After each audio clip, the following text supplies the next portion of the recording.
Next speaker is Aditya. Now Aditya has he's at least two startups behind, or two journeys behind. He started Media Mint, then went on to start Zipper, and now in a world where everybody's on social media and everybody's talking about how we want to connect with each other on a platform which is fairly open, he's talking about the issue of mobile privacy and trying to deal with those in intelligent and innovative ways. Aditya, over to you. Let us know how this journey is going and how you look at privacy. Cool. Thanks a lot, Ekta. Hi guys. Just to sort of get a sense of the room, I see about 7 people here. You're actually speaking to a larger audience. You're actually Okay. live. So there's Okay, so it's streaming, is it?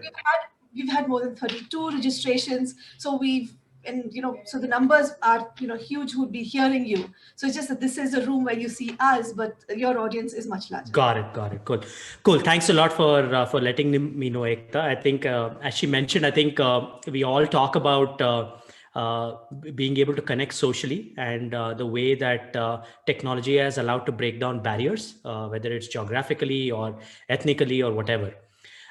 So the challenge that we are trying to solve at Dusra is this notion that in India, we are forced to give our mobile number everywhere.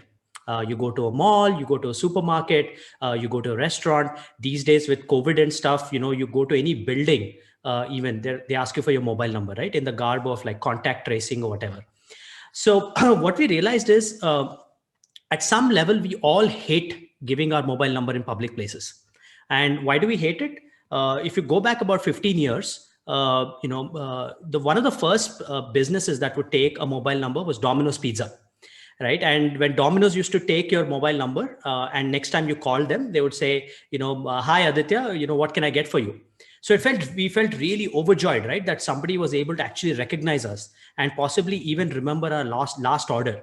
So they were using the phone number as a CRM sort of identifier. But what started off as a very noble intention eventually turned into a marketing tool. With kind of the proliferation of mobile numbers across the country, each one of us has a mobile number today, and the mobile number effectively became the de facto identity of a person. So as a result, people started to mandate mobile number at every place. For example, you go to a pharmacy today, he will say, hey sir, can I get your mobile number? And you ask why. The answer is we need to generate the bill, or if you want your 10% discount, then you need to give your mobile number, right?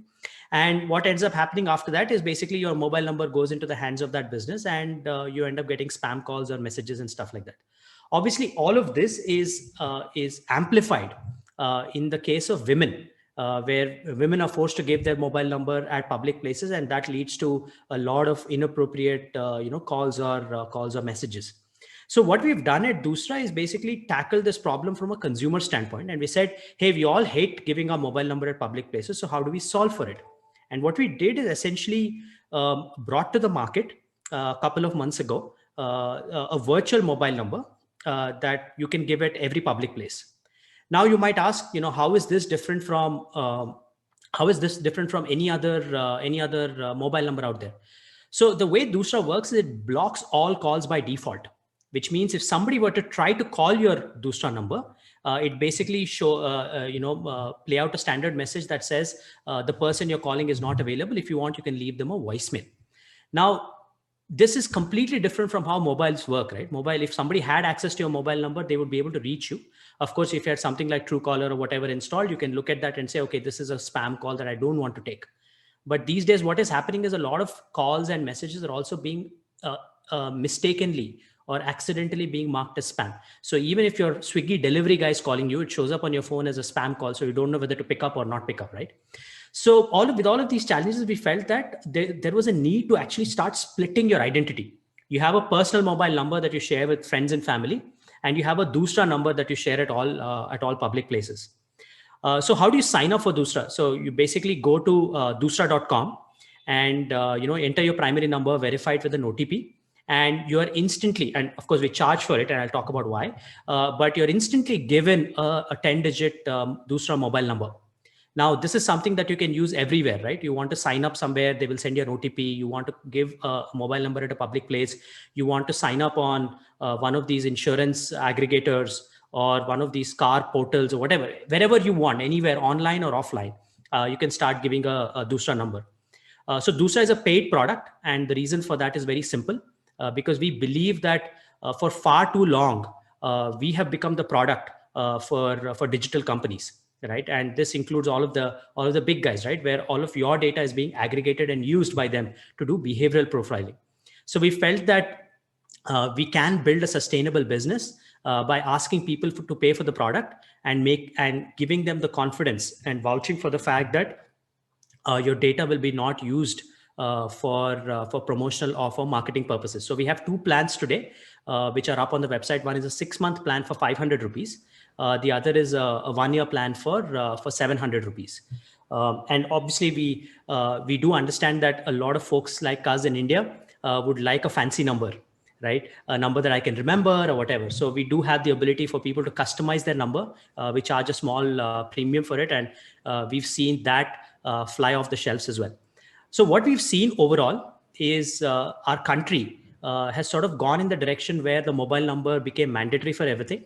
And we believe that Doosra is the solution that you can give at all of these places where you're uncomfortable or don't want to share your personal number. We launched I would say about 10 weeks ago now. We've been in beta for about 6 months. We got a lot of interesting feedback, very valuable across the startup ecosystem. And then we launched in mid-September in Hyderabad. So we had Mr. K.T. Ramarao, the Minister for IT, who sort of kicked things off. And we had Samantha Akineni, who talked about Doosra from a women's safety standpoint. So since then, we've seen incredible traction. And we continue to go down that path of being able to scale this. So Doosra is a 100% digital product, right? So that means you don't have to step out of your house to get a mobile number, which has never ever happened in the past. In the past, you would have to either go into an Airtel or a Vodafone or a Jio store, or you had to have the representative come to your house, give you a physical SIM card, you put it in your device or whatever. But no longer the case. You can simply go to the website, get your mobile number, get your Doosra number, and you're good to go. So with that, I think I've sort of covered broadly what Doosra is about. There's probably 1 or 2 points that I want to cover, and I'll wrap it up before time. So as I said, Doosra blocks all calls by default, but there's certain cases where you want calls to come through. For example, you go to I'll take the pharmacy example. You go to a pharmacy and you ask for some medicines, and the pharmacist says that certain medicines are out of stock, and they will call you once the medicines come back in. At that point of time, you don't want to give your primary number because you're worried the phone number might be circulated. So you give your Doosra number.